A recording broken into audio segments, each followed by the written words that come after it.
ഇന്ന് നമുക്ക് ഒരു ക്ലീനിങ് റുട്ടീനാണ് കേട്ടോ. ക്ലീൻ ചെയ്യുന്ന ആള് ദേ ആര്യക്കുട്ടിയാണ്. ആര്യക്കുട്ടിയുടെ വണ്ടിയും കാര്യങ്ങളൊക്കെ കഴുകുന്നുണ്ട്. ആര്യക്കുട്ടിയുടെ അച്ഛതേ അവിടെ ബൈക്കും കാറും ഒക്കെ കഴുകാനുള്ള ഒരുക്കത്തിലാണ് കേട്ടോ. അതിന്റെ ഇടയിലാണ് ഇതേ വണ്ടി കൊണ്ട് വന്നേക്കുന്നത്.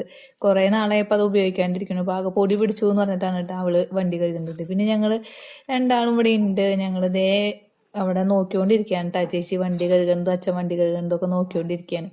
ഞാൻ കുറച്ച് കഴിഞ്ഞിട്ട് ഇവിടെ ഒക്കെ എടുത്ത് ഇറക്കാന്ന് വിചാരിച്ച് ഇവിടുന്ന് അകത്തേക്ക് കൊണ്ടുപോയത്. പിന്നെ അപ്പോഴേക്കും ആള് ഫുള്ള് അലമ്പായി. പിന്നെ ഞങ്ങൾ ഇവിടെ തന്നെ വന്നിരിക്കലായിട്ടാ.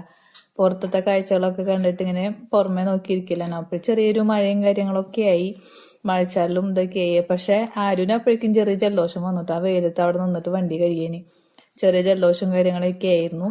ആളിതേ ഫുള്ള് സഹായമാണ് അച്ഛനെ. വണ്ടി കഴുകണു, ഷാമ്പു എടുക്കണു, അത് വേണോ ഇത് വേണോ എന്നൊക്കെ ചോദിച്ചിട്ട് ഫുള്ള് സഹായം കാര്യങ്ങളാണ്. ഇതേ അവളുടെ വണ്ടി അതിൻ്റെ ഇടയിൽ കുറെ ഉറക്കുന്നുണ്ട് കേട്ടാ. ഉരച്ചൊരച്ച് പോവാണ്ട് ലാസ്റ്റ് എൻ്റെ അടുത്ത് പറഞ്ഞ അമ്മ ഒന്ന് ഉറച്ചായി അമ്മ എന്ന് പറഞ്ഞിട്ട് എൻ്റെ അടുത്ത് വന്നു കേട്ടാ. അത് കഴിഞ്ഞതേ അവരൊക്കെ വണ്ടി കഴുകി എടുത്തു വെച്ച് അവര് പോയി. ഇതേ ഞങ്ങൾ രണ്ടാളും ഇങ്ങനെ പുറത്തിരിക്കുകയാണ്. ഞാൻ പറഞ്ഞില്ലേ അകത്തേക്ക് പോയപ്പോൾ ഫുള്ള് കരച്ചിലായിരുന്നു എന്ന്. അപ്പൊ അതേ ഞങ്ങൾ പുറത്ത് തന്നെ ഇരിക്കുകയാണ്. പുറത്തത്തെ കാഴ്ചകളും കണ്ടിട്ട് മരങ്ങളും കിളികളുടെ സൗണ്ടും കേട്ടിട്ട് ഞങ്ങൾ ഇത് എവിടെ ഇരിക്കുകയാണ് കേട്ടോ. ഫുൾ അലമ്പായി അകത്തേക്ക് കഴിയപ്പോൾ. അപ്പൊ അതേ ഇവിടെ വന്നിരിപ്പാണ് കണ്ടോ. ഫോണ് പിടിച്ചപ്പോൾ ഫോണിക്കുള്ള നോട്ടും കളിയും കാര്യങ്ങളൊക്കെയാണ് കേട്ടോ. അപ്പൊ അതേ നമ്മളതിനൊക്കെ ഇഷ്ടപ്പെടുകയാണെങ്കിൽ നമ്മുടെ ചാനൽ ഒന്ന് സബ്സ്ക്രൈബ് ചെയ്ത് സപ്പോർട്ട് ചെയ്യണേ.